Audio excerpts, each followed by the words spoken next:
You mentioned the male figures, strong male figures in your life, but you also said your father wasn't there. You never met him. Is that as of late? Have you met your father? So Jimmy Walker died in the late 2000s. I believe it was 2007. And I went to his funeral with Dave Bean. They were backcourt mates with the Pistons. And I was young. I did my intel. I was like, oh, the reason why he ain't around is because I had his basketball card. I'm like, he got traded in December, but I was born in January. So in my mind as a kid, I validated it. So I didn't really even ask my mother about my father or about our circumstances or surroundings. I saw what it was. He just wasn't there. So I wasn't going to burden her with it. I was like, I'm going to be what he was supposed to be, Ma. So he wore number 24. In high school, I wore number 42 out of spite. Mm-hmm. I was like, he going to know my name. Mm-hmm. And I'm going to make a name for myself and for my family. And so I did use that as motivation, definitely coming from a single parent situation, never knowing my father, knowing that he also was a professional athlete that allegedly had 13 kids by 11 women. Wow. Wow. You know what that's called, right? When you don't talk about something that's blatantly missing in your life.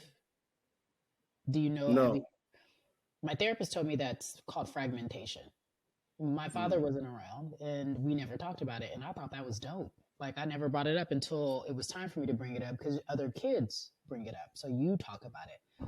But it causes something that I wasn't familiar with that's called fragmentation, which sometimes forces us to question our realities because we don't know what's right and what's wrong or what's real, or is that real or is that really happening. And I've seen that play out in my life. I'm like, what I see is different from what everybody else sees. There's this fragmentation there because no one's talking about it. It's the elephant in the room.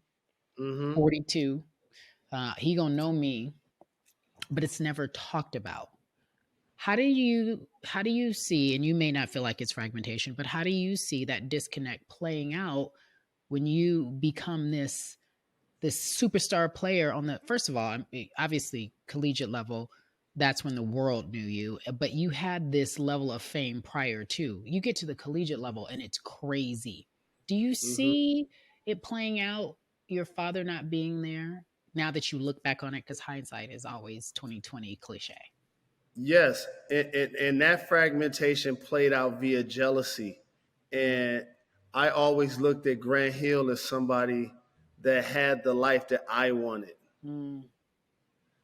And like many, when the Cosby Show happened or the Jeffersons happened, like to see families together that were well dressed, that were well spoken, that were like entrepreneurs, like that was rare. So I looked up to people like Don Cornelius on Soul Train. Mm-hmm. And I knew that he made sure that they never got the answer wrong because he never wanted to make us look bad. And he was putting on all of the artists and allowing us to express ourselves. Like there's many years that we've been, suppressed. And so the, that is a level of fragmentation. You're right. And out of sight, out of mind for me allowed me to stay focused on myself and not try to take on a lot of pain or anger or disappointment of a relationship that I wasn't old enough to nurture what might be the results of it. So I got a letter from him while I was in college. Mm-hmm. And he wrote it because Mitch Albom was doing the Fab Five book. Mm-hmm. And he was never seeking to get in my shadow or nothing like that.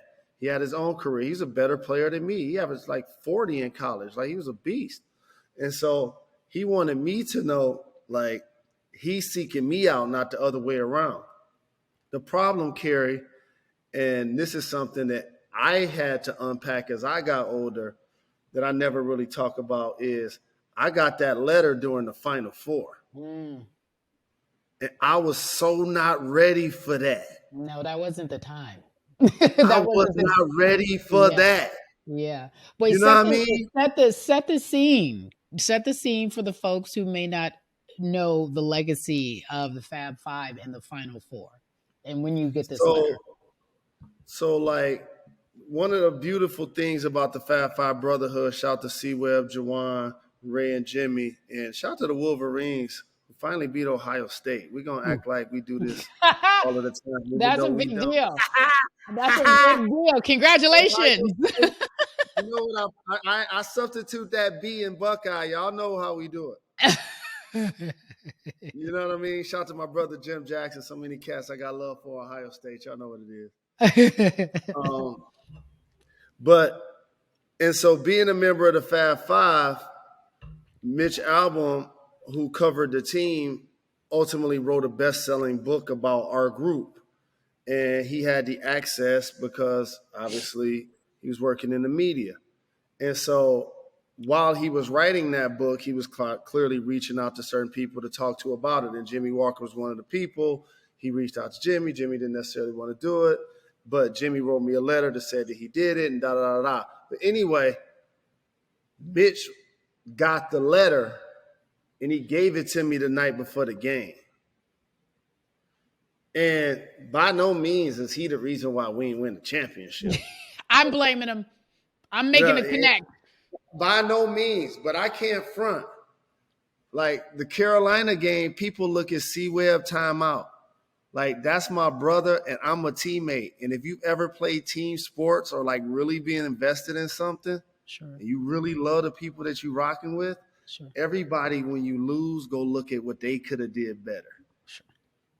Including me. And I feel like that was the worst game I played of the year. Not even close. Like, this is not the rest of the world saying it. This is me saying it. And as I got older, I was like, wait a minute. I'm still walking around with this same letter 7 years ago that I got as a college kid that I wasn't ready to open then. So clearly that has some mental trauma. Yeah. Because I didn't open it until 7 years later.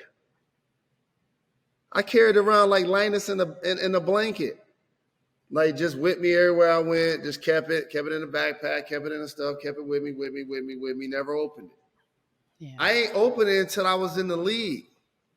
And I was like, you know what, I'm about to read this. It was the Last Dance year. That was the year I actually read it too. Mm-hmm. And what happened? And in the letter, he just let me know that he wasn't trying to ride my coattail or nothing like that, that he was proud of me.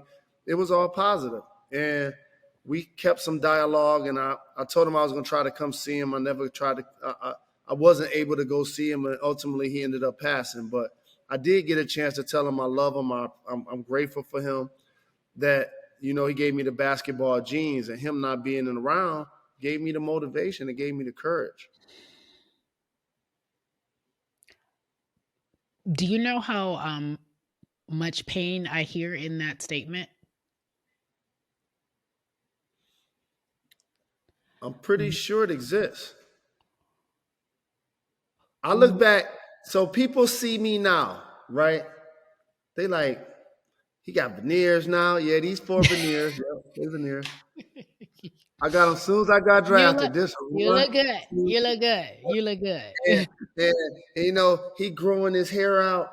Like, I look back at pictures of me when I was in college. Bald head, bumpy face, bad teeth Jalen. Like, he was hazardous to my health.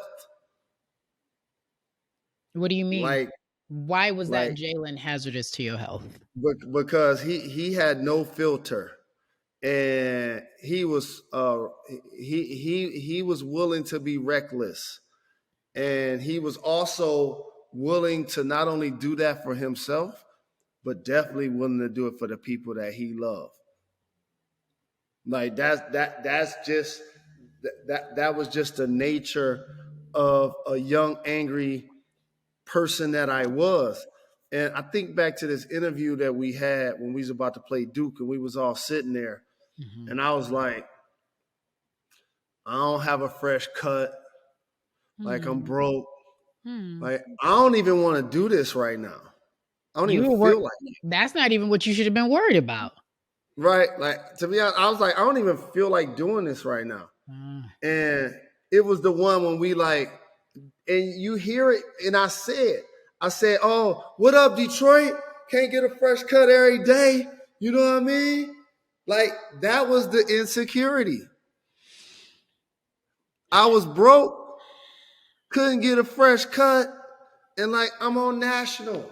I'm on the big stage. So, yes, I look at my younger self, and I do see his anger. I do see his pain and frustration with family, with society, and all of that.